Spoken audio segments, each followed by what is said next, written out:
quwwata illa billah. Salatu wassalamu ala Rasulillah wa ala alihi wa sahbihi wa mawala. Rabbi shrah li sadri wa yassir li amri wa hlul 'uqdatam min lisani yafqahu qawli. Amma ba'du. Ibu yang dirahmati Allah, alhamdulillah kita bisa bertemu lagi di majelis yang insyaallah majelis yang paling baik, yaitu membaca Quran dan belajar isinya. Dan kita masih dalam rangkaian tafsir Ibnu Katsir, tafsir yang insya Allah termasuk tafsir yang terbaik yang dari masa ke masa dipelajari.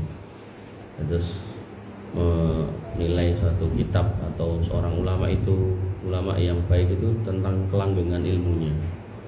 Banyak orang nulis buku, banyak orang nulis kitab, tapi yang bisa bertahan lama dan panjang itulah yang Allah jaga. Makanya ketika jenengan mungkin pernah membaca inna nahnu nazzalna dzikra wa inna lahu lahafidun, kami yang turunkan al-dzikra Al-Qur'an itu dan kami yang menjaga. Maka berarti apa? Kelanggengan Quran itu berarti kelanggengan agama, dan kelanggengan agama itu kelanggengan ayatnya dan juga hadisnya. Maka kitab-kitab ulama yang mendukung ke arah situ itu akan dijaga untuk terus langgeng. Makanya kalau sampai hari ini kita dengar nama Imam Syafi'i, Imam Nawawi, Ibnu Qayyim, Ibnu Taimiyah, Imam Hambali, Imam Maliki dan kitab-kitabnya, walaupun mungkin kita belum baca gitu, tapi paling enggak nama-nama itu kita sering dengar. Termasuk tafsir Al-Qurtubi, At-Tabari, tafsir Ibnu Katsir yang paling terkenal dan dicetak dengan berbagai macam bahasa. Maka ya disitulah kita harusnya merapat gitu. Belum lagi kalau kita ngomongkan dalil, Nabi mengatakan apa? Khairukum man ta'allama al-Qur'an wa 'allama. Sebaik-baik kalian adalah yang membaca Al-Qur'an, mempelajari Al-Qur'an dan mengajarkannya. Dan mempelajari itu level paling atas, paling bawahnya belajar baca. Artinya kalau belum bisa baca, belajar baca. Di atasnya ditahsin. Nah, baru di atasnya ditahfidz. Tahfidz pun menurut Imam Nawawi tidak harus semuanya.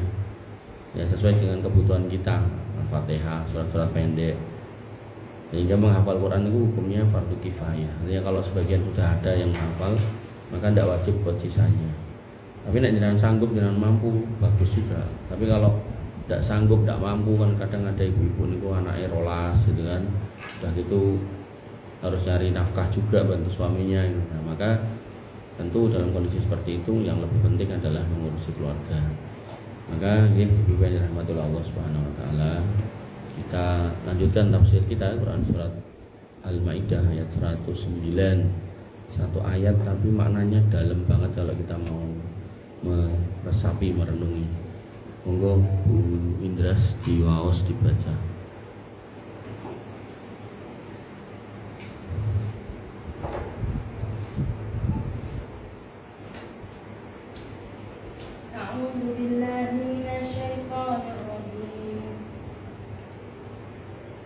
Yauma yajma'ullahu ar-rasula fayaqulu madza ujibtum. Ulang Ibu. Yauma yajma'ullahu ar-rusula fayaqulu madza ujibtum.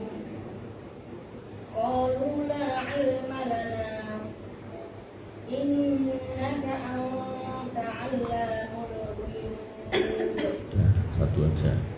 Ibu yang dirahmati Allah Subhanahu wa taala, ayat 1 ini ini kalau bisa jenengan ingat-ingat banget, karena nanti jenengan akan bertemu dengan fenomena-fenomena hari ini yang bertentangan dengan ayat ini. Nah, fenomenanya apa? Nah, nanti setelah akhir pembahasan kita bahas. Sebenarnya fenomenanya itu enggak ada di tafsir ini. Saya temukan malah di tafsir yang lain. Jadi ketika saya baca tafsir ini itu enak sing kurang gitu. Nah, saya buka tafsir yang lain, tenan toh ini. Dan itu seru kalau bahas tafsir itu seru. Ternyata banyak hikmah yang bisa kita gali. Makanya Nabi SAW itu dibekali Jawami'ul Kalim, itu satu ayat tapi maknanya bisa dalam, satu hadis maknanya bisa luas gitu. Di sini dikatakan yauma yasma'ullahu ar-rusula fayaqulu madza ujibtum. Nanti Allah akan kumpulkan tuh para rasul di akhirat nanti. Terus Allah bertanya kepada para rasul, kamu dulu dakwah itu kaummu itu jawab apa? Kira-kira jawaban kaummu itu apa? Jadi nabi dan para rasul sudah tidak ada, ya. Terus nanti dibangkitkan, terus ditanya, manusia-manusia itu jawab apa atas seruanmu? Qalu la ilma lana. Mereka menjawab, kami tidak tahu, kami tidak punya ilmu atas itu. Innaka anta allamul ghuyub. Sesungguhnya engkau yang maha mengetahui hal yang gaib. Nah, di sini ada dua frase yang menarik. Bahasanya para rasul menjawab la ilma lana. Kami tidak tahu, tidak punya ilmu. Innaka anta allamul ghuyub. Yang maha tahu, yang lebih tahu itu engkau ya Allah. Nah, tafsirnya ya, ini adalah pemberitahuan mengenai pertanyaan yang akan Allah ajukan kepada para rasul pada hari kiamat terkait jawaban-jawaban umat mereka terhadap seruan para rasul yang diutus kepada mereka. Jadi mengkonfirmasi para rasul sudah mbok dakwai belum, mereka jawab apa. Ini senada dengan firman Allah Subhanahu wa taala pada Quran surat Al-A'raf ayat 6, "Walanas'alannal ladzina ursila ilaihim walanas'alannal mursalin." Maka sesungguhnya kami akan menanyai umat-umat yang telah diutus rasul-rasul kepada mereka, dan sesungguhnya kami akan menanyai pula rasulnya. Jadi umatnya akan ditanya, terus rasulnya ya ditanya. Dulu ada rasul buat kamu jawab enggak, rasulnya kamu dulu nyeru apa enggak. Nah, kemudian pada firman Allah Quran surat Al-Hijr ayat 92 sampai 93, fa wa rabbika lanas'alannahum ajmain, maka demi Rabbmu kami pasti akan menanyai mereka semua, amma kanu ya'malun, tentang apa yang telah mereka kerjakan dulu. Wabil khusus ketika konteksnya adalah dakwah, ya kamu itu termasuk yang mendengarkan apa enggak, kamu itu termasuk yang merapat apa enggak gitu. Kemudian, dan jawaban para rasul la ilma lana, kami tidak punya pengetahuan tentang itu, maka ditafsirkan oleh Imam Mujahid, Al-Hasan Al-Basri, As-Sudi. Mereka menjawab demikian disebabkan karena begitu mengerikan hari itu. Jadi jawaban atau tafsir yang pertama yaitu kenapa dijawab la ilma lana, karena pada waktu itu semua orang, hatta para nabi, itu dalam kondisi yang apa istilahnya, ada rasa takut yang sangat besar gitu. Jadi seorang mukmin itu akan berkumpul dua hal, punya rasa takut kepada Allah dan punya rasa harap yang besar kepada Allah. Nek berharap toh nggak punya rasa takut, akhirnya dia bermaksiat pol-polan. Pas ditekoi kok kowe mendem nggak berhenti mabuknya, nah, kata orang itu kan Allah Maha Pengampun. Nah, yang seperti ini jelek ya. Abdul Razak mengatakan dari Ats-Tsauri, dari Al-A'masi, dari Mujahid terkait firman Allah, yauma yajma'ur rusula fayaqulu madza ujibtum. Ingatlah pada hari ketika Allah mengumpulkan para rasul dan Allah akan bertanya kepada mereka apa jawaban kaummu terhadap seruanmu. Mereka pun terkejut. Nah, jadi kalau tadi ngeri, ini terkejut kemudian menjawab qalu la ilma lana. Mereka para rasul menjawab kami tidak tahu. Nah, sehingga yang pertama mereka jawab la ilma lana menurut pendapat ulama yang pertama adalah karena kondisi yang mengerikan. Yang kedua karena mereka terkaget-kaget dengan pertanyaan itu dan belum siap jawabannya, makanya terus langsung refleks jawabannya tidak tahu gitu kan. Nah, kemudian Ibnu Jarir mengatakan, ia berkata, aku mendengar seorang laki-laki tua mengatakan, aku mendengar Al-Hasan berkata tentang firman Allah, yauma yajma'ullahu rusula. Ingatlah pada hari di mana Allah mengumpulkan para rasul. Ia berkata dari ketakutan pada hari itu. Jadi yang pertama karena kengerian, yang kedua karena kaget, yang ketiga karena ketakutan. Seorang nabi, seorang rasul aja takut, apalagi orang yang ahli maksiat. Apalagi maksiatnya levelnya dosa-dosa besar, paling parah kesyirikan, mau tambah gak karu-karuan rasanya. Makanya nanti orang-orang kafir dalam kondisi-kondisi seperti itu bahkan mereka mengatakan ya laitani apa? Ya laitani kuntu turaba. Tuh sekiranya aku jadi tanah aja, nggak dibangkitkan jadi manusia lagi. Kemudian Asbat mengatakan dari As-Sudi, yauma yajma'ullahu rusula fayaqulu madza ujibtum qalu la ilma lana. Ingatlah hari di waktu Allah mengumpulkan para rasul lalu Allah bertanya kepada mereka apa jawaban kaummu terhadap seruanmu. Para rasul menjawab la ilma lana, kami tidak punya pengetahuan. Itu disebabkan karena mereka berada pada satu tempat yang membuat pikiran bingung dan kacau. Jadi tadi yang pertama karena mengerikan, kemudian yang kedua karena ketakutan, yang kedua tadi karena terkejut, yang ketiga karena ketakutan, yang keempat karena kebingungan. Ketika ditanya mereka pun menjawab la ilma lana, kami tidak tahu. Kemudian mereka berada di tempat lain dan menjadi saksi bagi kaum mereka. Intinya sampai 4 poin ini pada waktu kiamat ditegakkan, para rasul itu sempat pada kondisi belum bisa berpikir dengan jernih untuk memberikan jawaban yang baik dan benar. Walaupun nanti dikatakan oleh Ibnu Jarir di sini, mereka tetap akan menjadi saksi untuk kaum-kaumnya kalau mereka sudah mendakwai mereka. Kemudian Ibnu Jarir mengatakan dari Ibnu Jurayj, firman Allah, yauma yajma'u Allahu rusula fayaqulu madza ujibtum, yaitu ingatlah pada hari ketika Allah mengumpulkan para rasul lalu ditanya kepada mereka apa jawaban kaummu terhadap seruanmu, yaitu ditanya apa yang mereka perbuat sepeninggalmu. Nah ini yang mulai agak beda nih penafsirannya. Jadi sepergi kamu itu mereka ngapain dan apa yang mereka perbuat sepeninggalmu. Maka para rasul akan menjawab la ilma lana innaka anta alamul ghuyub, kami tidak tahu, sesungguhnya engkau lah yang maha tahu. Jadi tafsir yang kelima ini agak beda dengan 4 sebelumnya. Kalau 1, 2, 3, 4 ini konteksnya para nabi, para rasul itu belum bisa memberikan jawaban karena kondisinya mengerikan, mencekam, menakutkan, membingungkan gitu. Nah yang keempat, ini pendapat yang keempat, yaitu ditanya bukan saat mereka berdakwah tapi umat setelah ditinggal pergi. Nah yaitu mereka menjawab kami tidak tahu. Piye wong Islam bar kowe ra enek Muhammad tidak tahu. Innaka anta alamul ghuyub. Nah ini yang tadi saya garis bawahi, jenengan akan mendapatkan fenomena hari ini yang bertentangan dengan ini. Yaitu apa? Ketika mereka majlisan, maulidan gitu, mereka mengatakan apa? Nabi hadir, gitu. Artinya kalau itu benar, harusnya jawabannya tidak seperti ini. Jawabannya harusnya, oh saya tahu ya Rasul, ya Rasul, ya Allah, mereka sedang memperingati hari kelahiranku di desa ini, kampung ini. Bahkan aku mendatangi sehari 1000 kali karena majelisnya peh banget gitu kan. Tapi apa jawaban Nabi di sini para Rasul loh, bukan cuma Nabi Muhammad, semuanya berarti. La ilma lana innaka antal alamul ghuyub. Makanya ketika kita apa ya istilahnya nyimak omongan-omongan mereka itu, saya cuman ya Allah kok ya enek wong koyo ngene gitu. Sampai baru pas mau kesini tadi saya lihat Instagram tuh ada nggak tahu entah Habib entah Kiai entah apa gitu. Dia bilang katanya saya itu kalau doa itu nggak akan lepas kecuali nyebut 2 nama, ya tentu selain nama Allah maksudnya, yaitu Habib Umar Al-Hafidh sama Habib Zain bin Smith gitu. Zain bin Smith katanya kalau nggak tinggal di Madinah, di Mekah tapi nggak pernah keluar. Yang Umar Al-Hafidh tinggalnya di Yaman tapi keluar kemana-mana. 2 orang inilah yang hari ini memegang kendali dunia.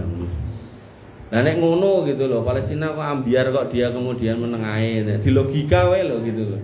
Gitu. Nah, artinya kadang itu gimana ya? Kadang itu omongannya itu nggak sinkron sama faktanya gitu.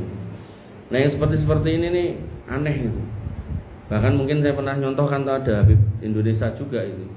Itu sampai mengatakan Habib Fulan bin Fulan itu datang ke Solo, pesawatnya berangkat duluan gitu kan.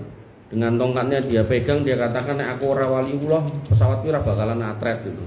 Atret akhirnya saudara-saudara. Padahal pesawat mana mungkin atret toh. Di Solo lagi gitu kan. Artinya kan sudah zaman-zaman sekarang. Nah, enek pesawat atret lah udah viral gitu kan. Jadi dia tuh berdusta di siang bolong pun dilakukan itu. Banyak yang percaya gitu loh. Banyak yang percaya gitu. Kenapa? Ya karena as-syaitanu ya'idukumul faqra wa ya'murukum bil fahsya. Di situ asasnya. Setan itu membisiki kamu tentang kemiskinan. Takut miskin mereka. Kenapa? Dikatakan misal kamu enggak datang ke haul Habib Fulan bin Fulan di Solo yang ke 100 sekian, rugi. Kenapa? Karena Habib Fulan bin Fulan ini menteri keuangannya Allah yang ngedum rezeki katanya. Jangan cari aja itu semua statement-statement aneh itu. Akhirnya mereka datang berlomba-lomba. Puluhan ribu orang memenuhi Solo sampai penuh sesak gitu. Makanya itu tadi yang didorong kayak gitu. Akhirnya nanti apa? Berlomba-lomba untuk infak. Alasannya apa nek? Infak mengko netes. Akhirnya ya karena ini mendatangkan cuan yang banyak, kotak infaknya bukan yang kecil gitu loh, peti mati gitu. Cemplungi, kebongkaran Ngitungnya itu nggak cuma 1 atau 2 orang, 20-40 orang dijejer bolak-balik gitu depan-depan, dihitung duitnya bisa 5-9 karung gitu. Nah, dihitung lama ngitungnya. Makanya itu proyek duit tadi loh. Jualan agama gitu. Makanya begitu muncul film nama Walid, mereka marah-marah gitu loh. Karena ya itu menyenggol kebiasaan yang sudah ada mereka. Jadi sampai ada lagi yang ngomong air yang paling mulia air Zam-Zam, yang paling baik aja udah bener nih. Yang kedua adalah air saya ini, nah itu mulai gitu. Ya, makanya disitulah sisi gelap mereka itu. Intinya itu apa? Malas kerja itu, nggak mau usaha, maunya ketemu orang atau orangnya ngasih duit, ketemu orang orangnya ngasih makan, ketemu orang orangnya ngasih perusahaan, nek perlu ngasih, jangankan anaknya, istrinya dikasih. Dan banyak kasus kayak gitu. Jadi seorang Habib itu kalau udah lihat wanita yang disenangi bahwa itu istri orang itu suruh megat itu. Nah, terus yang wedok ayo gelem karena mas karena nanti dinikahi sama anak cucu Nabi ya. Pemeneh bojone elek gitu. Bojoku pesek ganti sing mancung gitu. Musibah niku saestu. Makanya bersyukur panjenengan kita termasuk yang belajar yang benar gitu loh, bukan cuman karena ta'assuh, bukan cuman karena aneh-aneh. Dan itu sebenarnya logikanya gampang. Orang kalau nggak bisa dalil Quran, nggak bisa dalil hadis karena nggak hafal, jadi mau kan ya ora apa-apa. Saya tuh nggak hafal Quran gitu kan. Serius, saya nggak hafal Quran. Makanya sampai ada satu masjid itu yang kritik saya, jangan kalau sholat tarawih jangan panjang-panjang. Saya cuma ngomong, nah aku nek ngimami tarawih iki ya paling jus 30 lho Mas. Kuwi ya ora kabeh gitu kan. Dah, saya udah ya wis enggak apa-apa dikritik gitu. Udah yang kedua dikritik lagi. Nek imami tarawih enggak usah pakai doa kunut witir. Saya cuma jawab, padahal lho Mas, barangkali jamaah lali donga, tak wakili tinggal ngaminke kan penak. Tapi nek ora entuk ya ora apa-apa gitu. Terus yang ketiga nih ngeritik lagi nih. Masjid yang sama. Jenengan toh kalau ketemu ayat as-sajdah yang kalau dibaca terus sujud, mbok rasa sujud. Di situ saya tersinggung gitu. Terus saya bilang, "Mas, jadwal saya Ramadan ini 99. Di tempat jenengan cuma 2. Mendingan tak coret wae jadwal ning ngono." Gitu. Jadi ya ada tempat-tempat kayak gitu tuh ada. Makanya saya katakan di mana-mana ya. Ketika jenengan ngaji sama saya, misalnya jenengan nggak cocok sama orang jenggoten, jangan pernah ngomong sama saya sebaiknya jenggotnya dikerok gitu. Karena saya nggak akan pernah datang lagi kalau ada yang kayak gitu. Artinya kita harus bisa menundukkan gitu loh, mana syariat, mana yang bukan gitu kan, atau mana yang memang ditekankan, mana yang nggak apa-apa gitu kita tinggalkan gitu. Nah, ketika kita ngomongkan sujud sajadah itu kan namanya sunnah muakkadah yang sangat ditekankan gitu loh. Dan kadang pun kita ya nggak hafal semua posisi ayatnya, itu kan ada 14 atau 16 itu kan, kita nggak hafal posisinya, adalah pas hafal, pas dibaca. Alasannya kenapa dia nggak mau? Alasannya karena jamaahnya belum tahu. Kan tinggal itu bagian dari yang disebut ihya sunnah. Ketika orang tuh nggak tahu, kita mulai biar tahu kan gitu. Terus takmir ya tugasnya menekankan agar lebih tahu gitu. Bukan malah satis itu salah gitu kan. Dan yang tak sayangkan ya teman saya itu jane yo baik jane dia seorang yang pejuang juga itu. Cuman ketua takmir itu sing kurang bener, nganggo kalung, nganggo gelang gitu kan. Masih muda gitu. Jadi ya karepe kalungan tasbih tapi nek aranku wis ora bener juga itu. Gitu. Nah, ya. Jadi bukan kalungan sing emas gitu ndak, kalungan tasbih tapi wis ngono kae lah modele. Jadi musibah niku nggih. Jadi bukannya kemudian ustadznya dia maneman, dia wangi, malah ustadznya dibully bareng. Ya saya juga merasa nggak kelangan dengan nggak harus ke situ. Saya cuma iman jamaahnya. Jadi saya ke sana itu cuma banyak gitu. Ya iman itu aja sebenarnya. Cuman ya ngelihat kelakuan teman-teman itu saja saya malas gitu. Oke. Wibi yang dirahmati oleh Allah Subhanahu wa taala. Kemudian ya ini tafsir yang kelima ini yang menurut saya itu catatan luar biasa. Bahwasanya ini membantah keyakinan banyak orang tentang kemampuan sebagian manusia yang bukan nabi, bukan rasul mengetahui hal-hal yang gaib. Wah, itu luar biasa dustanya itu. Dan si Umar Al-Hafidh pun juga berdusta seperti itu kan. Dia mengatakan Nabi datang bersama para sahabatnya, para ini. Makanya jenengan kalau udah ngaji gini, iki ayat bentrok karo perkataan, pendapat atau perbuatan orang. Maksud jenengan tetap bela wong gitu kan. Nah, nek jenengan bela wong itu tadi ya berarti di situ kita itu sudah masuk dalam wilayah ta'assub, fanatik. Dan itu salah.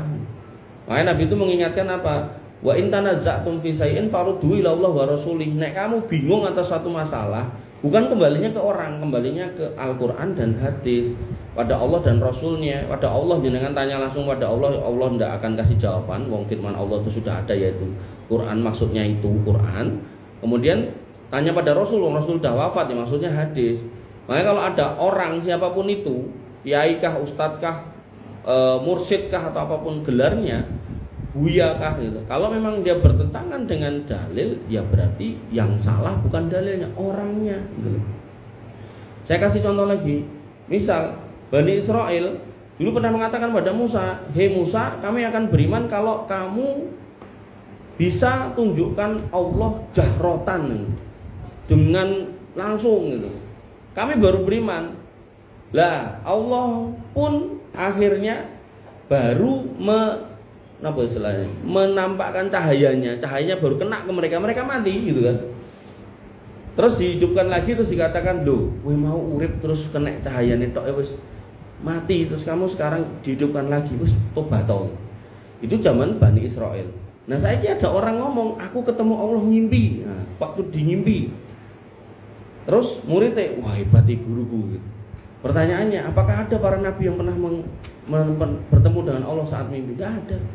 Bahkan satu-satunya nabi yang diajak ngobrol langsung oleh Allah itu Musa. Wa kallama Allah Musa taklima di atas bukit Turi Sina. Itu pun Musa juga nggak ketemu secara fisik, melihat wajah Allah gitu. Cuman suaranya aja. Ngoten. Nah, kapan kita akan ketemu Allah? Nanti ketika jenengan sudah masuk surga, maka semua yang jenengan minta sudah dikasih. Begitu sudah dikasih dan sudah terpuaskan semua, sampai ada ibu-ibu yang ngapunten di dunia nggak pernah punya anak, itu pengen hamil di sana, yuk dikasih. Cuman periode kehamilannya singkat, periode melahirkannya cepat, kemudian periode menyusuinya juga cepat itu. Lah anak ini Dimas nggak tahu saya, karena ya nggak ada hadis yang menjelaskan anaknya itu terus kemana, nggak tahu saya. Tapi hadis tentang ibu-ibu yang dulu nggak pernah punya anak terus minta itu ada. Maka ketika semua sudah dikasih, baru kemudian mereka ditanya, gimana, sudah pada seneng apa enggak, sudah pada cukup, seneng, puas, kira-kira ngoten kalimatnya. Nah, oke, sekarang kita ada lagi nikmat yang lebih besar. Nah, mereka bertanya, lah apa? Semua udah cukup. Akhirnya semua diajak ngumpul di satu tempat yang luas, dibukalah tabir gitu loh. Disitulah orang-orang penghuni surga melihat Allah Subhanahu wa taala dalam kondisi nyata. Nah, maka ibu-ibu yang dirahmati oleh Allah, mereka pun kompak mengatakan, inilah nikmat yang terbesar. Nah, saiki ning donya ada baru Buya kemarin sore, ngono ya nyebut dirinya Buya. Buya itu biasanya orang tua, jadi cek 6 sebut Buya, seumuran saya. Terus sebelumnya ngomong ketemunya di mimpi. Terus habis itu gak lama, mungkin sekian tahun, 2-3 tahun ngomong ketemu secara nyata. Baru ngomongnya ketemunya 40 kali. Aduh, ngoten niku ya muridnya, wah iki mursyid hebat iki. Pemimpin kita ini orang solih ini. Memang cara ngomongnya santun, halus, penak, ini didengarkan nyaman di kuping ini. Tapi kalimat dalamnya itu yang luar biasa rusak. Makanya nanti di Jogja mungkin saya pernah ulang-ulang juga kan, ada orang yang nek ditekoki kok iso salat dhisik atau salat id dhisik, katanya udah nelpon Allah gitu kan. Iya. Nah gitu. Di Solo juga sama, ada mbah-mbah tua yang ngomong, aku punya wiritan khusus. Nek wirid itu tak ucapkan, nanti Allah langsung nyari aku gitu kan. Wah, aku diajari mbah, mau ngajari kowe, engko nek kowe tak ajari nanti Allah bingung nyari kamu apa aku loh. Oh, sampai Allah dikatakan bingung. Nah, maka saya tanya lagi, umur jenengan berapa? 75 coba. Makanya jenengan ngapunten yang sudah sepuh-sepuh gitu, jangan kemudian aku wis tuwek mosok dadak ngaji. Lu ngoten niku lho nek entuk-entukane tuwek ra gelem ngaji. Jadi tersesat di akhir waktu, bahaya gitu kan. Dan jenengan nanti nek nakar ustaz iki gampang, Bu. Ketika dia sudah mulai ngomong bertentangan dengan dalil, hati-hati gitu kan. Nah, tadi saya dicontoh Ibu Indra tadi, udan ini tangisnya malaikat, ya golek dalile diwolak-walik kitab apa wae ora bakal ketemu gitu. Enggak bakal ketemu. Ya kalau ada yang kayak gitu jangan tinggalkan aja. Nanti ada ibu-ibu, mungkin saya pernah cerita sudah sepuh nanya, "Ustadz, ini saya diajari seorang ustadz satu pengajian, isinya ibu-ibu juga semua, katanya karena sudah tua maka gairah pernikahan itu sudah mulai turun. Biar bisa meningkatkan lagi ya suami istri boleh nonton film porno bareng-bareng gitu kan." Iku enten wong ngoten niku. Ada. Nek sing jenengan sing ngundang jenengan jangan pernah diundang lagi. Atau nek jenengan datang ke situ, maka jangan pernah datang lagi. Karena orang kalau sudah lancang ngomong sesuatu yang jelas salah, itu jenengan kalau nggak punya filter, dia akan mengulangi lagi omongan di tempat lain dengan kalimat yang lain, dengan subhat yang lain, dan jenengan nggak terasa ketika kecemplung pada lubang yang terlalu dalam. Makanya pentingnya seorang pengajar itu menyampaikan dengan hati-hati, dan panjenengan sebagai orang yang belajar itu juga perlu mencermati omongannya bener apa ora gitu. Kalau memang ustadznya itu tergelincir lidah, itu biasanya nek dinasihati mau. Tapi kalau udah nggak mau, wah isin membantah segala macam, apalagi nyata-nyata itu bertentangan dengan ayat dan dengan hadis, maka ya sebaiknya jangan diundang lagi, atau jenengan kalau bukan jenengan yang undang ya jangan datang lagi. Makanya ibu-ibu yang dirahmati oleh Allah, itu pentingnya hati-hati dalam menuntut ilmu. Nah kan diambil baiknya, dibuang buruknya, itu hanya bisa dilakukan untuk mereka yang sudah punya ilmu-ilmu dasar yang baik, yang mapan. Tapi kalau belum punya, jenengan nggak akan kerasa orangnya ngomong apa, salah apa benar, itu nggak kerasa. Ali bin Abi Thalhah mengatakan dari Ibnu Abbas, yauma yasma'ullahu rusul wa yaqulu madza ujibtum qalu la ilma lana innaka anta allamul ghuyub. Ingatlah pada hari ketika Allah mengumpulkan para rasul, lalu dia bertanya kepada mereka, apa jawaban kaummu terhadap seruanmu? Mereka pun terkejut dan menjawab, mereka para rasul menjawab, kami tidak tahu tentang itu, sesungguhnya engkaulah yang maha mengetahui hal yang gaib. Mereka mengatakan kepada Rabbul Izzati wal Jalalah, kami tidak tahu apa-apa selain pengetahuan yang engkau sendiri yang lebih tahu tentangnya daripada kami. Pendapat ini diriwayatkan oleh Ibnu Jarir, kemudian dipilih olehnya daripada 3 pendapat yang lain, dan tidak diragukan lagi bahwa ini adalah pendapat yang bagus dan termasuk yang sopan terhadap pertanyaan Allah Subhanahu wa taala. Artinya di sini ditafsirkan oleh yang dipilih oleh Ibnu Katsir, yaitu bahwasanya ayat ini termasuk muhkamat, sehingga beliau berpendapat ya maknanya ya seperti yang tertulis di situ. Jadi para nabi mengatakan ini jawaban yang paling sopan gitu, ketika mengatakan yang kami nggak tahu. Jadi nggak langsung jawab ini gitu, enggak. Jadi ini jawaban yang paling sopan. Artinya kami tidak punya ilmu sedikit pun bila dibandingkan ilmumu yang meliputi segala sesuatu. Ini berarti tafsir yang ke-6 ya. Meskipun seruan kami ada yang menjawabnya dan kami tahu siapa-siapa orang yang telah menjawabnya, akan tetapi di antara mereka ada yang hanya kami ketahui menurut lahirnya saja, sementara apa yang ada di dalam hatinya kami tidak tahu. Nah, di tafsir yang ketujuhnya yaitu kami tahunya orangnya, tapi isi hatinya kami tidak tahu. Jadi lebih ke arah isi hati, tafsir yang ketujuh.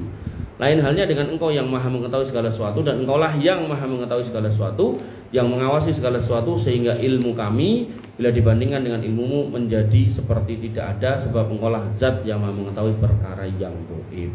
Niki satu ayat, nah saya tambahi. Nah, sebenarnya nanti sudah tercakup di situ, tapi nggak apa-apa, saya bacakan.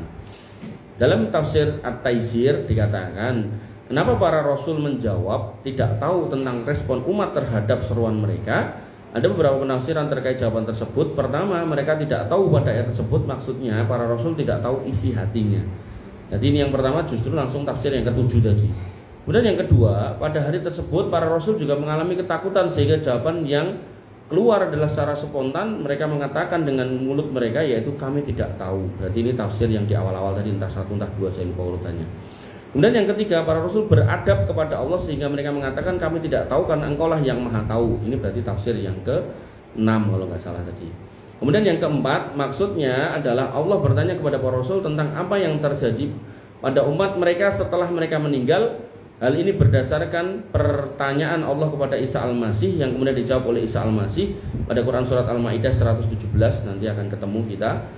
Jadi ini tafsir yang di sini keempat, di Ibnu Katsir tadi juga yang keempat, yaitu dikatakan apa pada Quran surat Al-Maidah 117, wa kuntu alaihim syahidam madumtu fihim, maka aku akan menjadi saksi terhadap mereka selama aku ada di tengah mereka sebagai orang yang hidup.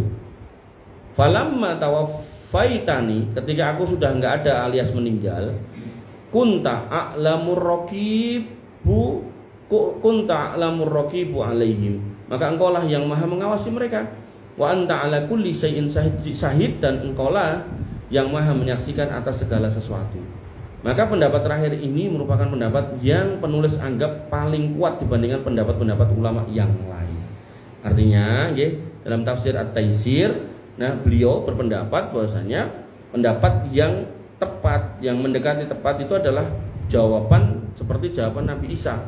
Ketika konteksnya adalah ketika dia hidup, ya Allah, aku tahu mereka itu beriman, mereka ini enggak, mereka beriman. Tapi begitu aku udah enggak ada, engkau yang lebih tahu. Nah, maka ini dikonfirmasi sama hadis tentang telaga. Nabi pada waktu itu, setiap nabi itu dikasih telaga. Telaga Nabi namanya Al-Kautsar. Dan telaga Al-Kautsar ini kalau ditarik, itu muara hulunya itu adalah surga Firdaus. Jadi jenengan yang bayangke surga niku jangan bayangke kamar-kamar hotel ngoten mboten. Jadi saya bayangke itu kayak bintang-bintang. Jadi kayak bumi-bumi yang banyak gitu loh. Dan menurut teori ilmu fisika, bintang itu jumlahnya miliaran. Jadi nek dicocokkan sama jumlah manusia niku, logika saya, satu orang bisa dapat satu. Dalilnya Allah mengatakan wasari'u ila magfiratin min rabbikum wa jannatin arduha ka'ardis samawati wal ard uiddat lil muttaqin. Bersegeralah kepada surga Allah yang luasnya seluas langit dan bumi. Jadi jenengan enggak akan cuma dikasih seukuran rumah mboten. Bahkan jenengan akan dikasih seukuran bumi. Sampai nanti ada orang yang terakhir masuk surga itu dikasih kenikmatan 10 kali raja dunia, masih ditambah apapun yang dia minta dikasih. Dan di surga itu ada satu pohon, yang pohon itu daunnya itu rimbun, nanti rimbunannya itu melingkupi bawahnya. Itu kalau berjalan dari ujung ke ujung butuh waktu 100 tahun. Ibaratnya kayak kalau jenengan misal lihat pohon yang paling gede, kan pundi nek ten iki. Yang paling gede jenengan pernah lihat ten pundi? Alun-alun mana? Yang ambruk itu. Alun-alun mana? Sono. Kidul. Oh. Kalau nggak salah di Depok itu masih lebih gede, tinggi gede. Nah itu jenengan jalan dari ujung ke ujung itu nggak nyampe 5 menit, paling 2 menit kurang nyampe. Bahkan mungkin rada cepat semenit. Nah jenengan bayangin gini, dengan pohon segede itu, terus ada kota Surakarta, terus ada Jawa Tengah, terus ada Indonesia, terus ada buminya. Maka ketika di surga dikatakan ada pohon yang jenengan jalan dari ujung ke ujung itu butuh waktu 100 tahun. Maka yang terjadi adalah apa? Berarti gedenya si surganya itu lebih gede daripada bumi. Belum lagi nanti ada kemah. Kemah itu panjang diameternya 60 mil. 60 mil itu kira-kira gitu, sekitar hampir 90 kilo. Ya sini mana nih? Sini Jogja ke sono lagi. Jauh banget. Itu baru kemah satu. Padahal mungkin jenengan ibarat sebuah rumah gede. Terus puteran jenengan, "Mah aku main kemah ning ndi?" Ya di depan rumah kemahe. Berarti omahe kan luwih gede gitu. Nah, maka kita ketika kembali ke sini, maka yang kita akan pahami bahwasanya bahwasanya para nabi itu pada waktu itu akan diberikan telaga satu-satu. Nah, telaga ini hulunya ini ke sungai ke surga Firdaus, lalu kemudian mengalir ke surga-surga. Nah, nanti termasuk salah satunya itu ke ke telaga-telaga itu. Yang mana manusia setelah dibangkitkan dari kubur, kemudian berdiri di mahsyar, ngantri dihisab dan di mizan. Setelah itu selesai, maka akan ke telaganya mengikuti rasulnya masing-masing. Nanti ada nabi yang diikuti 2 orang, ada yang 1 orang, ada yang nabi enggak ada pengikutnya. Dan ada nabi yang berjumlah pengikutnya banyak, nabi mengira itu adalah beliau, ternyata itu Musa alaihissalam dan Bani Israel yang setia. Nah, lalu muncullah umat yang sangat banyak, maka dikatakan, nah itulah baru umatmu wahai Muhammad. Nah, Ibunda Aisyah bertanya, bagaimana ya Rasul engkau membedakan kami dengan mereka semua? Kata Nabi, nanti terlihat dari bekas wudumu. Kamu kayak kumpulan kuda hitam, yang mana ada yang belang itu kamu karena bekas wudu. Makanya disuruh memperpanjang. Jadi misal sampai siku ditambah sedikit gede gitu loh, sampai mata kaki dinaikkan dikit gitu. Gerujukan itu orang ya boleh sekali-kali gerujuk kabeh gitu kan. Tapi kalau setiap hari kayak gitu nanti jatuhnya mubadir. Nah, kembali ke situ, ya. Maka para nabi itu ngumpulkan umat-umatnya, termasuk Nabi Muhammad. Begitu sudah ngumpul, nah ada yang diusir sama malaikat. Ono kowe lunga. Nah, yang diusir ini digondeli sama Nabi Muhammad. Tuh, kamu usir, ojo. Apa kata para malaikat? Mereka mengatakan anta la tadri ma ahdatsu ba'daka. Kamu ndak tahu kreativitas dia dalam beragama itu apa setelah kepergian kamu. Ini makanya Nabi mengingatkan, memeling itu nama. Berpesan, berwasiat. Bahwasanya fa inna asdaqal hadisi kitabullah. Perkataan yang paling benar itu Quran. Wa khairul huda Muhammad, dan petunjuk yang paling baik itu petunjuk Muhammad. Wa syarrul umuri muhdatsatuha, dan perkara yang paling jelek itu kreativitas dalam agama. Kemudian wa inna kulla muhdatsatin bid'ah, dan setiap yang diada-adakan itulah yang disebut bid'ah. Jadi narasi bid'ah itu bukan manusia bukan sembarang orang yang bikin, Nabi yang ngomong gitu loh. Kemudian fa inna kulla bid'atin dolalah, yang namanya bid'ah itu keliru, sesat. Wa inna kulla dolalatin finnar, dan setiap kesesatan dalam agama ya masuk neraka. Makanya sebelum ke nerakanya itu diusir dulu dari Telaga Al-Kautsar. Padahal sejak dia di kuburan, di mahsyar, ngantri hisab mizan, itu ngelaep pol sampai matahari didekatkan 1 mil. Dan begitu sampai di telaga itu, pengarep-arepnya cuma dikasih gelas, ngambil, minum seteguk 2 teguk, haus hilang selama-lamanya, malah diusir gak jadi minum. Makanya Bibi yang dirahmati oleh Allah Subhanahu wa taala, ayat ini mengkonfirmasi pentingnya seorang muslim ya untuk berhati-hati karena nabinya sudah nggak ada di dekatnya. Makanya kalau zaman dulu orang bingung nanya, ya Rasul begini-begini hukumnya apa? Ini, ya Rasul kalau ini boleh nggak? Ini gitu. Tapi kalau sekarang nggak ada Rasulnya, Allah kita langsung komunikasi, tidak bisa para nabi bisanya yang langsung berkomunikasi dijawab langsung itu cuma Musa. Maka yang terjadi apa? Kembali kepada Quran dan hadis, Quran dan sunnah. Di mana kita dapatkan? Majelis ilmu. Makanya Allah mengingatkan bahwasanya kehidupan kita ini ya liyabluwakum ayyukum ahsanu amala, untuk ngetes mana di antara kita yang terbaik. Nah, terbaik apa? Amalnya. Amal yang terbaik itu ya sesuai dengan apa yang Allah dan Rasulnya perintahkan. Nah, niku tafsir At-Taisir. Kemudian tafsir Muyassar. Tafsir Muyassar ini tafsir dari kumpulan para ulama-ulama Saudi. Tafsirnya singkat. Mereka mengatakan, ingatlah wahai manusia akan hari kiamat. Di hari itu Allah mengumpulkan seluruh Rasul alaihimussalam. Allah bertanya kepada mereka tentang jawaban umat-umat mereka saat menyeru mereka kepada tauhid. Beliau langsung mengatakan tauhid. Maka para Rasul itu menjawab, kami tidak tahu, kami tidak mengetahui apa yang ada dalam dada manusia dan apa yang mereka lakukan setelah kami. Jadi beliau, para ulama yang menyusun tafsir Muyassar langsung menyatakan tentang keadaan manusia setelah kepergian kami. Sesungguhnya engkau yang maha mengetahui segala sesuatu yang samar dan yang terang. Niku Al-Muyassar. Kemudian tafsir As-Sa'di, ini tafsirnya Syekh Abdurrahman As-Sa'di. Beliau mengatakan bahwa Allah memberitakan tentang hari kiamat serta ketakutan dan kengerian pada hari itu. Bahwa Allah akan mengumpulkan seluruh Rasul dan bertanya kepada mereka, apa jawaban kaummu terhadap dakwahmu? Maksudnya apa reaksi umatmu terhadap dakwahmu? Maka para Rasul menjawab, la ilma lana, tidak ada pengetahuan kami tentang itu, karena ilmu adalah milikmu ya Rabb, engkau lebih mengetahui daripada kami. Innaka anta allamul ghuyub, sesungguhnya engkau lah yang maha mengetahui yang gaib, maka engkau mengetahui perkara yang gaib dan yang nampak. Ibu-ibu yang dirahmati oleh Allah Subhanahu wa taala. Poinnya adalah kita sudah belajar satu ayat yang sangat dahsyat, 109 dari Quran surat Al-Maidah yang berbunyi yauma yasma'ullahu ar-rusula fayaqulu madza ujibtum qalu la ilma lana innaka anta allamul ghuyub. Ingatlah hari di waktu Allah mengumpulkan para rasul, lalu Allah bertanya kepada mereka, apa jawaban kaummu terhadap seruanmu? Para rasul menjawab, tidak ada pengetahuan kami tentang itu, sesungguhnya engkau lah yang maha mengetahui perkara yang gaib.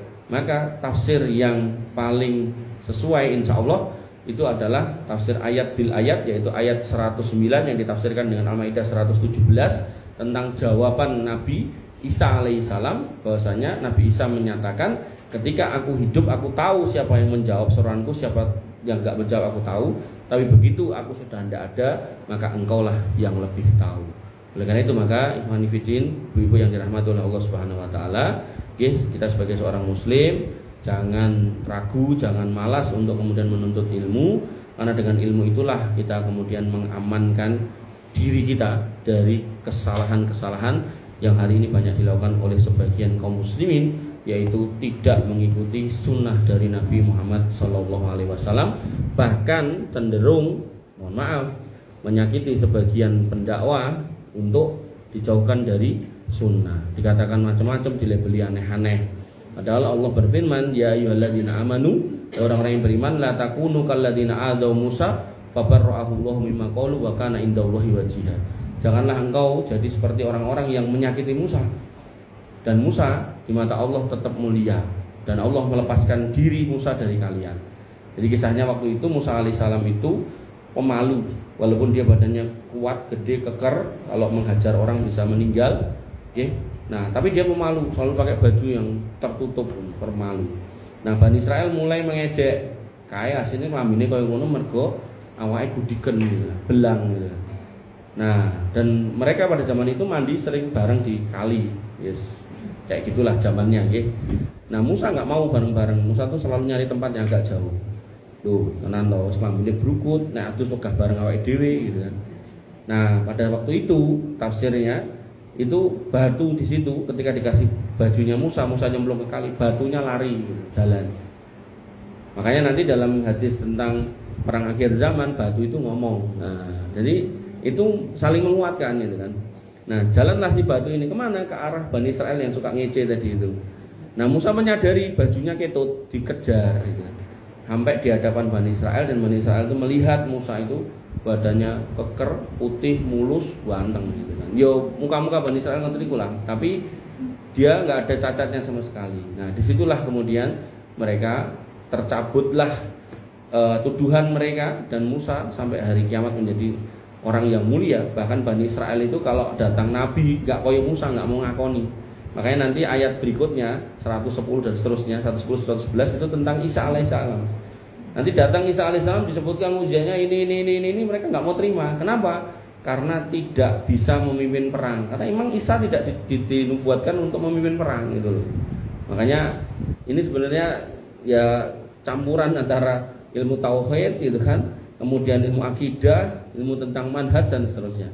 Makanya Bapak yang dirahmati oleh Allah Subhanahu wa taala, yang saya minta cuma satu, yaitu kesabaran panjenengan untuk belajar, ya, termasuk saya juga harus sabar mengajarkan, agar kemudian dua belah pihak ini kemudian mendapatkan hikmah dari apa yang kita pelajari. Mungkin ini ada yang mau bertanya kah? Gak ada? Kalau nggak ada kita tutup. Monggo. Dulu saya pernah mimpi. Mimpi. Udah lama nggak sih pengen nanya. Ya, tanyalah Bu. Dulu kan waktu dari kecil pakai jilbab. Ya. Tapi setelah dewasa kerja kan sebanyak Pak Arthur tuh nggak boleh pakai jilbab, lepas jilbab kakinya. Ya. Suatu ketika mimpi itu saya kayak jalan di gurun pasir yang naik turun bukit, tapi di masjid itu ada masjid. Ya. Saya masuk masjid situ. Ya. Itu mimpi bener apa gimana? Karena habis itu saya tuh kangen banget pakai jilbab, dan akhirnya saya mutusin resign terus kembali pakai jilbab. Iya. Udah Bu. Udah. Siap. Saya penasaran itu. Ya, siap. Mimpi bener Iya. apa mimpi dari setan gitu. Nah, jadi ibu-ibu yang dirahmati oleh Allah, mimpi itu ada 3. Mimpi itu ada 3. 1, bunga tidur. Bunga tidur itu hasil dari kita ngayal. Nah, misal ini ada hadisnya, cuman saya nggak hafal teks Arabnya, tapi intinya itu. Jadi misal ya, kita lama pengen ngapunten ya, pengen duwe mobil, adalah kelakon gitu. Maka tiba-tiba di mimpi itu kita jalan ke showroom mobil gitu. Terus belum sampai showroomnya ternyata malah ketemu orang di jalan dikasih mobil. Suka mobil loh ya mimpinnya. Nah, anak ngengen-ngengen pengen duwe mobil. Ya nanti tinggal apa ya, dingen-ngen ya, dingen-ngen pengen haji umroh ya mimpinnya haji umroh, atau mungkin dingen-ngen pengen duwe rumah tingkat telu malah mimpinnya duwe rumah tingkat 7 gitu kan. Nah, kayak gitu-gitu. Nah, kemudian Yang kedua, nah ini di bahasa hadis itu dikatakan takhfifu minasyaiton, ditakut-takuti syaitan.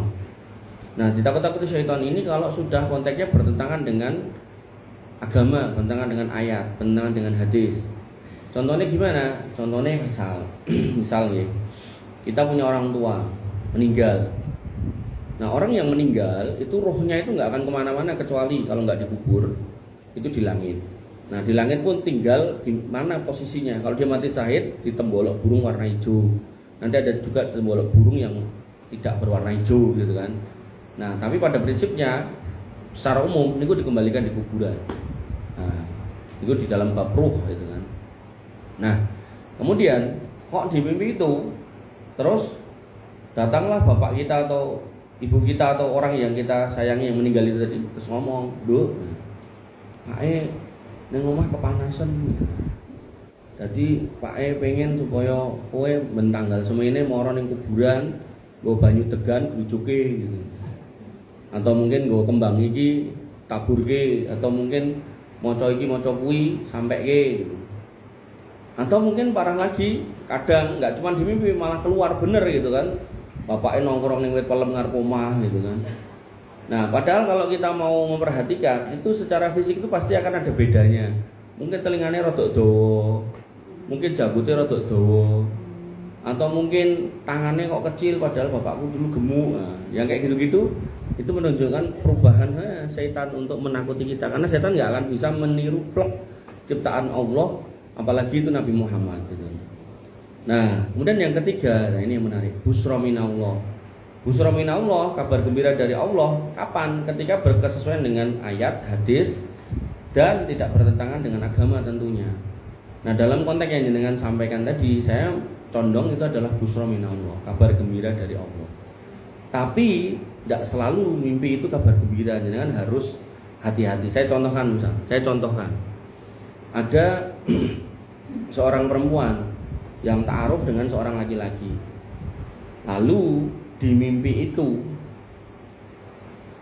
bar ta'aruf istikharah ceritanya. Janjian keluarganya ya udah istikharah dulu seminggu atau 2 minggu gitu. Nah, dalam proses istikharah itu kan ada sholatnya, ada doanya. Nek bisa baca hafal dihafalkan. Allahumma ini astaghfiruka bi ilmika wa astaghfiruka dan seterusnya. Tapi nek enggak hafal ya bisa dibaca. Nek enggak tahu mana yang dibaca, mana yang dihafal, ya wis bahasa Indonesia ya ora apa-apa gitu. Ya Allah, saya udah ketemu sama si fulan atau si fulanah gitu kan, tunjukkan kalau dia baik, jadikan dia jodohku, dekatkan dan seterusnya gitu. Kalau jelek ya jauhkan dan seterusnya. Nah, kadang orang itu pendapatnya nek jedul ning ngimpiku berarti kon neruske kan gitu. Ternyata jedul di mimpinya. Pas jedul di mimpinya dia baru ngapain. Nah, ini yang jarang orang tanya. Mau dipahami kalau muncul di mimpi ini berarti kudu ditutuke. Bu Indra, saya rada basa Jawa paham? Iya. Oh iya. Nah, maka ternyata di mimpinya itu yang bersangkutan ya, lagi mancing posisi adzan, entah adzan duhur entah adzan asar, dia mancing gitu. Nah, akhirnya si wanita ini, wah berarti ini jodohku. Tenan nikah gitu. Begitu nikah, on sholat tangel pilih mancing gitu kan. Nah, makanya harusnya dilihat pas ngimpinya itu lagi ngopo gitu loh. Pas ngimpi ketemu lagi main gaple gitu ya, itu berarti bukan pertanda untuk melanjutkan, berarti pertanda untuk ninggalin gitu loh. Ngoten nggih? Atau mungkin di ngimpi kok dhek unek-unekke mbah-mbah yang jalan di pinggir jalan gitu kan, walaupun mungkin bae salah gitu kan, tapi diunek-unekke gitu kan. Nah, ternyata benar begitu dinikahi ya unek-unekke mertuane gitu kan. Namanya orang tua itu kan mesti yo salah kan, mungkin jalan gak jejak nyenggol gelas tiba kan ya harus dimaklumi toh. Nah, unek-unekke dasar wong tuwek, memang wis tuwek gitu kan. Nah, maka ngimpi perlu dicermati juga. Nah, makanya pentingnya untuk apa ya istilahnya bertanya kepada orang yang mungkin bisa memberikan jawaban yang tepat. Nah, gitu. Nanti kayak istri saya itu pernah ngimpi itu ketemu kakaknya sama bapaknya yang sudah meninggal gitu kan. Lah pakmu karo masmu ngopo ning nggon ngimpimu? Ya mung senyum tok ngono. Oh ya wis. Berarti meh ngabari nek kowe bakal nyusul dhek. Loh, apa jawaban saya salah? Jawaban saya apa salah? Enggak kan? Bener kan? Loh lah iya toh, jawaban saya enggak salah toh? Itu loh. Loh kok medeni loh, jawaban saya kan enggak salah. Salah nih saya bilang gini, berarti pakmu romasmu meh metu ke kuburan. Ya salah toh? Loh, berarti jawaban saya kan enggak salah. Nah, makanya pentingnya untuk memahami mimpi itu, kalaupun nekat mau ditafsirkan, maka tafsirnya pun jangan menyimpang gitu loh. Makanya saya tanya, apa jawaban saya salah? Enggak kan? Nah, saya bilang, mama saya bilang, berarti bapakmu sama masmu mau main ke sini. Ya, itu salah, gitu kan? Tapi saya bilang, oh berarti ya kowe engko meh rono juga gitu kan? Enggak salah ya. Niku ya karena saya lanjutkan dikit ya, karena dia perempuan ya kok jenengan gitu kan. Nah, akhirnya terus pertanyaannya dilanjutkin. Nah, terus aku kon piye? Ya kowe kon akeh ibadah, kon rajin sholat, rajin maca Quran gini-gini. Ya. Nah, apa saya salah jawab gitu? Enggak kan? Itu loh. Nggih, pripun? Lanjutannya pripun? Apa maksudnya habis mimpi itu tuh keinginan untuk kembali berjilbab itu kan kuat sekali. Nggih. Dan anehnya waktu itu saya kerja di Matahari SPG gitu. Nggih. Itu kan ada musiknya. Ya. Tapi saya selalu dengarnya itu suara azan. Nggih. Padahal ketika saya tanya teman-temanku, enggak itu tuh musik, bukan azan, tapi Nggih. itu dengarnya azan. Ya. Itu tuh makin saya kuat banget, udah berarti aku harus keluar. Nggih. Itu tuh yang gitu, itu mimpinya itu apa bener apa enggak? Ya bener, nek mimpinya bener. Itu maksudnya. Kalau tafsirnya apa ya tafsirnya berarti jenengan disuruh untuk kembali ke jalan yang benar. Nah, jalan yang benar itu apa ya? Jalan yang dulu sudah benar yang jenengan tinggalkan itu apa? Kan gitu. Contoh nih misal, saya sering contohkan nih si pendeta satu ini nih, Saifuddin Ibrahim. Oh iya. Dia ngimpi ketemu pendeta zaman kecil ngasih permen terus dia murtad. Harusnya, ini nek saya. Harusnya mimpinya jangan ditafsirkan itu. Tafsirkan apa? Kowe ketemu pendeta kowe ngekei permen. Berarti hakikate jane nek kowe melu apa yang dia pegang, kamu hanya akan mendapatkan kenikmatan sebatas koyok permen. Gitu. Tapi malah dia memahami ki hidayah buat saya harus masuk Kristen. Ini kan goblok gitu. Artinya kalau memang kamu mau ke sana arahnya, ya lewat diskusi dong, tegakkan mana agamamu, mana agamanya. Ya, berdiskusi, berdebat kayak ini kan brosur Zakir Naik nih ya, itu harusnya sampai puas gitu loh. Mau guru-guru ngimpi dilungi permen lebu Kristen terus piye gitu. Makanya karena Allah mengatakan melalui nabinya dunia itu enggak lebih mulia di mata Allah, nggih, lebih daripada satu sayap seekor nyamuk. Jadi sayapnya loro niki satuwe enggak lebih berharga daripada itu dunia itu. Sehingga orang kafir pun dikasih minum. Lah wis dituduhke ning ngimpi jane apik ngimpine, ketemu pendeta ngekeki permen gitu loh. Berarti kan donyamu nek melu dhek ya mung kaya permen. Akhirnya apa yang terjadi? Dia tinggalkan apa keluarganya yang Islam, dia dapat keluarganya yang non muslim, dinikahke dengan orang non muslim. Payo rasane ya mung kaya permen to, bar dimut-mut lagi bar kuwi wis to gitu kan. Bar niku kan ya terus ke sana arahnya to, makanya ya itu loh.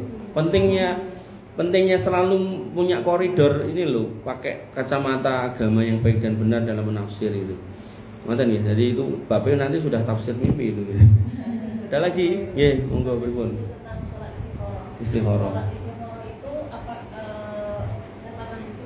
Kemudian kita apa harus sudah ada pilihan? Misalnya mau ini apa harus ada pilihan 2 orang atau 1 orang atau kita belum ada apapun kita selalu saya sholat istikharah setiap hari itu Ya. gimana? Yeah. Ada pilihan atau nggak ada pilihan, ketika kita akhirnya harus memilih dan kita istikharah itu baik-baik aja. Jadi tanpa Yeah. Termasuk misal ada mimpi dan nggak ada mimpi, maka dengan wasilah istikharah apapun pilihan kita, ketika istikharah kita benar, insya Allah yang kita pilih itu adalah yang diarahkan oleh Allah. Nah kadang kesalahan sebagian orang itu nek istikharah kudu mimpi. Terus nek ngimpi kudu ketemu. Lah ketemunya lagi mancing pas adzan mau gitu kan.